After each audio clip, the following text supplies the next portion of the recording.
तो दोस्तों नमस्कार। आज हम पढ़ेंगे रेस्पिरेटरी सिस्टम यानी श्वसन तंत्र के बारे में। बहुत ही अच्छे से आज पूरा टॉपिक कवर करेंगे। तो चलिए स्टार्ट कर लेते हैं। और इसकी अगर पीडीएफ आपको चाहिए तो हमारे टेलीग्राम चैनल डीके ऑफिशियल से डाउनलोड करके आप अच्छे से पढ़ सकते हैं। तो स्टार्ट कर लेते हैं। तो रिस्पायरेशन क्या होता है, मीन्स श्वसन क्या होता है। तो ये ऑक्सीजन जो है वह भोज्य पदार्थों का ऑक्सीकरण यानी कि ऑक्सीडेशन करके ऊर्जा उत्पन्न करती है। तो भोज्य पदार्थों का जो ऑक्सीकरण करके ऊर्जा उत्पन्न होने की प्रक्रिया है, यही प्रक्रिया क्या कहलाती है, श्वसन कहलाती है, यानी रिस्पायरेशन कहलाती है। तो यहाँ से ये आपका C6H12O6 यानी ग्लूकोज है, ये हमको कहाँ से मिलेगा, खाने से मिलेगा, प्लस वाटर मिल करके CO2 रिलीज करेगी, ऑक्सीजन रिलीज करेगा और हमको ऊर्जा मिलेगी, एनर्जी मिलेगी। सांस लेने से लेकर के हमारे शरीर में ऊर्जा बनने तक की जो प्रक्रिया है, इसको 3 भागों में बांटकर हम स्टडी करेंगे। तो पहला है बाह्य श्वसन यानी एक्सटर्नल रिस्पायरेशन। दूसरा है गैसों का शरीर में परिवहन यानी कि जो भी हम गैस सांस के थ्रू लेंगे वो हमारे शरीर को जो रिक्वायरमेंट होगी वो ले लेगी, जो शरीर से बाहर आएगी वो हमारे नाक के थ्रू बाहर निकल जाएगी। तो शरीर के अंदर गैसों का परिवहन देखेंगे। अगला है आंतरिक श्वसन यानी इंटरनल रिस्पायरेशन। तो पहला है बाह्य श्वसन यानी एक्सटर्नल रिस्पायरेशन। इसमें क्या होगा, प्राणियों और वातावरण के बीच श्वसन गैसों जैसे ऑक्सीजन, कार्बन डाइऑक्साइड का आदान प्रदान जो होता है उसी को बाह्य श्वसन कहा जाता है। यानी जो भी हम सांस लेते हैं नाक के थ्रू, उस सांस में जो भी गैसें जाती हैं वो, और हमारे शरीर से जो नाक के थ्रू बाहर गैसें निकलती हैं वो, इसी को बाह्य श्वसन कहा जाता है, एक्सटर्नल रिस्पायरेशन कहा जाता है। ऑक्सीजन के शरीर में आना और कार्बन डाइऑक्साइड का शरीर से बाहर जाना एक्सटर्नल रिस्पायरेशन कहलाता है। इसको हम बता चुके हैं आपको। ये कैसे होता है, तो जैसे जब हम सांस लेते हैं तो जो ऑक्सीजन है जो कि एटमॉस्फेयर यानी कि वायुमंडल में मिली हुई है, तो ये हमारे नाक के थ्रू जाती है लंग्स को, और लंग्स के से ब्लड में होकर के ये पूरे शरीर में फैल जाती है। तो ये आपको दिखाया गया कि ऑक्सीजन हमारे शरीर में एंटर कर रही है।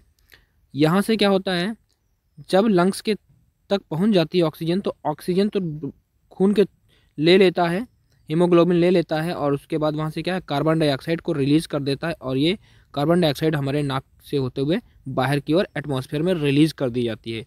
तो जब हम सांस लेते हैं तो कौन सी गैस लेते हैं, ऑक्सीजन लेते हैं, और जब छोड़ते हैं तो कौन सी गैस छोड़ते हैं, कार्बन डाइऑक्साइड छोड़ते हैं। तो अब हम देख लेते हैं हमारा जो एटमॉस्फेयर है, वायुमंडल है, इसमें कौन कौन सी गैसें पाई जाती हैं। बहुत ही इंपॉर्टेंट क्वेश्चन है, बहुत ही अच्छे से देखिएगा दोस्तों। तो इसमें होती है वायुमंडल सबसे ज़्यादा जो गैस होती है नाइट्रोजन, जिसकी मात्रा होती है 78%। ऑक्सीजन पाई जाती है 20% या कभी कभी 21% भी बोल देते हैं। इसी एटमॉस्फेयर में कार्बन डाइऑक्साइड पाई जाती है 0.03%, और जलवाष्प यानी वाटर वेपर की मात्रा होती है 0.5% के आसपास। तो ये कंपोजिशन जो भी है एयर में गैसों का, इनको याद रखेंगे। तो इतनी तो हमारे एटमॉस्फेयर में पाई जाती हैं। अब इसमें से हमने क्या किया, ऑक्सीजन जो थी वो हमने सांस के थ्रू इनहेल किया यानी कि अंदर की ओर लिया। फिर क्या होगा, जब अंदर की ओर ऑक्सीजन जाएगी तो वहाँ ऑक्सीजन जो है लंग्स में पहुँचने के बाद जो हमारे शरीर में हीमोग्लोबिन है, मीन्स हमारे शरीर में ब्लड है, ब्लड में जो हीमोग्लोबिन प्रोटीन है वो ऑक्सीजन को ले लेगी और वहाँ से कार्बन डाइऑक्साइड को रिलीज़ कर देती है। उसके बाद से जो कार्बन डाइऑक्साइड है वो नाक के थ्रू बाहर की ओर निकल जाती है। तो जब निकलती है तो कितनी कितनी गैस कौन कौन सी निकलती है, तो जो हम लेते हैं तब तो ये हो गया आपका। लेकिन जब निकलती है तो नाइट्रोजन जितनी भी ली थी हमने 78% वो निकल जाएगी पूरी की पूरी। ऑक्सीजन कितनी ली थी, 20% एटमॉस्फेयर में है तो हमने 20% ली, लेकिन जब हम निकालते हैं तो 16% निकालते हैं। ऑक्सीजन जो है 16% फिर से निकल जाती है, यानी कि 4% या 5% के आसपास हमारा शरीर ले लेता है हीमोग्लोबिन। कार्बन डाइऑक्साइड यहाँ पर देखो कम थी मात्रा 0.03%, यहाँ पर 4% रिलीज करेगा हमारा शरीर, रिलीज करेगा 4%। और जलवाष्प कितना आएगा, 6.5% जलवाष्प निकाला जाएगा शरीर के द्वारा। तो ये हम इनहेल कर रहे थे और हम एक्सहेल कर रहे हैं, मीन्स इसको ले रहे थे और ये हम निकाल रहे हैं। तो उम्मीद करते हैं आपको समझ में आया होगा। इसके अलावा ये एक इम्पोर्टेंट पॉइंट है कि श्वसन क्रिया में वायु में नाइट्रोजन की मात्रा में कोई परिवर्तन नहीं होता, यानी कि जो भी नाइट्रोजन हम लेते हैं वही नाइट्रोजन रिलीज कर देते हैं, इसकी मात्रा में कोई परिवर्तन नहीं होता है। बाकी ऑक्सीजन हम लेते ज़्यादा हैं लेकिन कम रिलीज करते हैं। क्यों, क्योंकि हमारा शरीर ले लेता है ऑक्सीजन। कार्बन डाइऑक्साइड बहुत कम जाती है शरीर के अंदर, और लेकिन ज़्यादा होकर निकलती है क्योंकि वो एक हमारे शरीर का एक्सक्रीटरी प्रोडक्ट है। कार्बन डाइऑक्साइड जो गैस है एक्सक्रीटरी गैस है, ये हमारे लिए यूज़फुल नहीं है। जलवाष्प यानी वाटर वेपर कितना 6.5% निकाल दिया जाता है। देखते हैं गैसों का शरीर में परिवहन। अब हमने सांस ले ली है, ऑक्सीजन पहुंच गई है हमारे शरीर के अंदर, उसके बाद क्या होगा, ऑक्सीजन और कार्बन डाई का लंग्स यानी कि फेफड़े से शरीर की कोशिकाओं तक पहुंचना और वापस फेफड़े तक वापस आने की प्रक्रिया को ट्रांसपोर्टेशन ऑफ गैसेस कहा जाता है।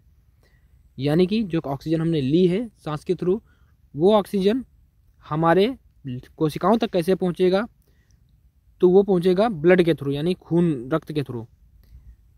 शरीर क्या है, कार्बन डाइऑक्साइड का लंग्स यानी कि फेफड़े से शरीर की कोशिकाओं तक पहुंचना और वापस फेफड़े तक वापस आने की प्रक्रिया जो होती है ट्रांसपोर्टेशन ऑफ गैसेस कहलाती है। यानी ऑक्सीजन जाएगा और कार्बन डाइऑक्साइड फिर से आएगा फेफड़े तक और फेफड़े से होकर के हमारे नाक के थ्रू बाहर निकाल दिया जाएगा। श्वसन गैसों को शरीर में ट्रांसफर करने का काम कौन करता है, ये ब्लड करता है, जैसा हमने आपको बताया। तो ये है हमारा लंग्स है, ये हमारे, इसमें ऑक्सीजन पहुंची, ऑक्सीजन हीमोग्लोबिन के साथ मिल करके, ये आपको दिख रहा होगा, ऑक्सीजन हमारे शरीर में पाए जाने वाले हीमोग्लोबिन प्रोटीन के साथ मिल करके ऑक्सी हीमोग्लोबिन बनाएगा, इसमें कन्वर्ट हो जाएगा। तो ये आपको दिखाया गया, ऑक्सीजन पहुंची, ऑक्सीजन हीमोग्लोबिन के साथ में मिल करके हमारी सेल्स तक पहुंचती, मतलब सेल्स तक पहुंच जाती है। तो ऑक्सी हीमोग्लोबिन ये किससे बनी हुई है, ऑक्सीजन प्लस हीमोग्लोबिन से मिलकर। ऑक्सीजन का परिवहन रक्त में उपस्थित हीमोग्लोबिन के द्वारा होता है, लिखा भी है। और हीमोग्लोबिन क्या है, यह एक प्रोटीन है जो रक्त में पाया जाता है। इसके केंद्र में लौह परमाणु की उपस्थित होती है यानी कि फेरस पाया जाता है। अब देख लेते हैं इंटरनल रिस्पायरेशन। तो इंटरनल रिस्पायरेशन यानी आंतरिक श्वसन में क्या होगा, आंतरिक श्वसन में श्वसन गैसों का एक्सचेंज कोशिकाओं के द्वारा होगा, इसलिए इसे कोशिकीय श्वसन भी कहा जाता है। तो कोशिकीय श्वसन दो प्रकार का होता है, एक होता है अनाक्षी श्वसन, एक होता है ऑक्सी। अनाक्षी को बोलते हैं एनएरोबिक रिस्पायरेशन और ऑक्सी को बोलते हैं एरोबिक रिस्पायरेशन। तो ये जो एनएरोबिक रिस्पायरेशन है ये होता है साइटोप्लाज्म में, जबकि एरोबिक यानी ऑक्सी श्वसन कहाँ होता है, ये होता है माइटोकॉन्ड्रिया में। तो देख लेते हैं थोड़ा सा, ये हमारी सेल की स्ट्रक्चर होती है, क्या क्या चीज़ें पाई जाती हैं सेल में। तो सेल में पाया जाता है आपका केंद्रक यानी न्यूक्लियस, सेल पाई जाती है यानी कोशिका, लाइसोसोम पाया जाता है, इसके अलावा माइटोकॉन्ड्रिया और साइटोप्लाज्म यानी कोशिका द्रव्य पाया जाता है, बाकी राइबोसोम पाया जाता है, जिसमें सबसे ज़्यादा मात्रा किसकी होती है, साइटोप्लाज्म, यानी कि ये लगभग 70% के करीब होता है साइटोप्लाज्म हमारे सेल के अंदर पाया जाता है। तो जो एरोबिक यानी कि अनाक्षी श्वसन है वो होगा साइटोप्लाज्म के अंदर, बाकी जो ऑक्सी श्वसन यानी कि एरोबिक रिस्पायरेशन है वो होता है माइटोकॉन्ड्रिया के अंदर। ये हमने अभी देखा यहाँ पर, अनाक्षी श्वसन साइटोप्लाज्म में होगा जबकि ऑक्सी श्वसन माइटोकॉन्ड्रिया में होगा। श्वसन की प्रक्रिया हर जीवित कोशिका के कोशिका द्रव्य और माइटोकॉन्ड्रिया में पूरी होती है। तो अब हम देख लेते हैं एनारोबिक रिस्पायरेशन और एरोबिक रिस्पायरेशन। तो एनारोबिक यानी अनाक्षी श्वसन है, तो जो श्वसन ऑक्सीजन की अनुपस्थित यानी कि ऑक्सीजन जिसमें नहीं पाया जाएगा उसमें होती है, उसे कहते हैं अनाक्षी श्वसन। ऑक्सी में क्या होगा, इसमें ऑक्सीजन की उपस्थिति में ग्लूकोज के अणु का कंप्लीट ऑक्सीडेशन होगा, यानी जो एनर्जी मॉलिक्यूल्स हैं वो उनका ऑक्सीडेशन होगा। अनाक्षी श्वसन कोशिका द्रव्य मतलब साइटोप्लाज्म में पूरी होती है, जबकि ऑक्सी श्वसन माइटोकॉन्ड्रिया में विशेष एंजाइम की उपस्थिति में पूरी होती है। ग्लाइकोलिसिस से प्राप्त पायरुविक एसिड का माइटोकॉन्ड्रिया में पूर्ण ऑक्सीजन और मतलब ऑक्सीडेशन होता है। तो ये इंपॉर्टेंट पॉइंट है कि ऑक्सी श्वसन जो है माइटोकॉन्ड्रिया में विशेष एंजाइम की उपस्थिति में पूरी होती है। ग्लाइकोलिसिस से प्राप्त पायरुविक एसिड यानी पायरुविक अम्ल का माइटोकॉन्ड्रिया में पूरा ऑक्सीडेशन होता है। और इसमें हमने क्या देखा, अनाक्षी श्वसन में ये जो ग्लूकोज मॉलिक्यूल था ये पायरुविक एसिड प्लस 2 ATP यानी कि ऊर्जा के मॉलिक्यूल्स होते हैं। इस पूरी प्रक्रिया में ग्लाइकोलिसिस कहा जाता है, जबकि इसमें क्या होता है, glucose plus oxygen carbon dioxide water और 36 ATP में कन्वर्ट होंगे। मतलब इससे ज़्यादा हमको एनर्जी इसमें मिलती है ऑक्सी श्वसन में। तो इसमें क्या होगा, इस प्रकार पूरी कोशिकीय श्वसन यानी कि आंतरिक श्वसन में एक ग्लूकोज के पूर्ण ऑक्सीडेशन कर कुल 2 + 36 ATP ऊर्जा प्राप्त होती है। यानी दोनों प्रकार का ऑक्सीडेशन मिला करके इसमें 2 ATP मॉलिक्यूल्स मिल रहे थे, इसमें हमको 36 मिल रहे हैं, यानी कि 36 और 2 38 ATP मिल रहे हैं। ऑक्सी श्वसन को क्रेब्स साइकिल भी कहा जाता है, यानी क्रेब्स चक्र पूछा जाता है। तो पूछा था क्रेब्स साइकिल में कितने मॉलिक्यूल्स रिलीज होते हैं, तो आप बताएंगे टोटल 38 एटीपी ऊर्जा हमको मिलती है। बाकी इसमें अगर स्पेशल पूछा जाएगा तो आप कहेंगे 36 एटीपी मॉलिक्यूल्स। ग्लाइकोलिसिस में 2 एटीपी ऊर्जा मिलती है, जबकि ऑक्सीजन में हमको 36 एटीपी ऊर्जा मिलती है। इसके इंपॉर्टेंट पॉइंट्स को देख लेते हैं। मनुष्यों में सांस लेने की दर 12 से 15 बार पर मिनट होती है, मतलब 1 मिनट में 12 से 15 बार सांस लेगा मनुष्य। मनुष्य में श्वसन प्रक्रिया का नियंत्रण कौन करता है? तो ये करता है मेडुला ऑब्लंगाटा, ये हमारे ब्रेन का एक पार्ट है, तो इसके द्वारा श्वसन की क्रिया को नियंत्रित किया जाता है। उम्मीद करते हैं दोस्तों ये आपको टॉपिक समझ में आया होगा। ऐसे ही टॉपिक्स आपको रेगुलर मिलते रहें, इसके लिए हमारे चैनल को सब्सक्राइब करें। पसंद आता है कमेंट करें, शेयर करें, लाइक करें दोस्तों। तब तक के लिए बाय बाय, जय हिंद, टेक केयर, मिलते हैं नेक्स्ट वीडियो में।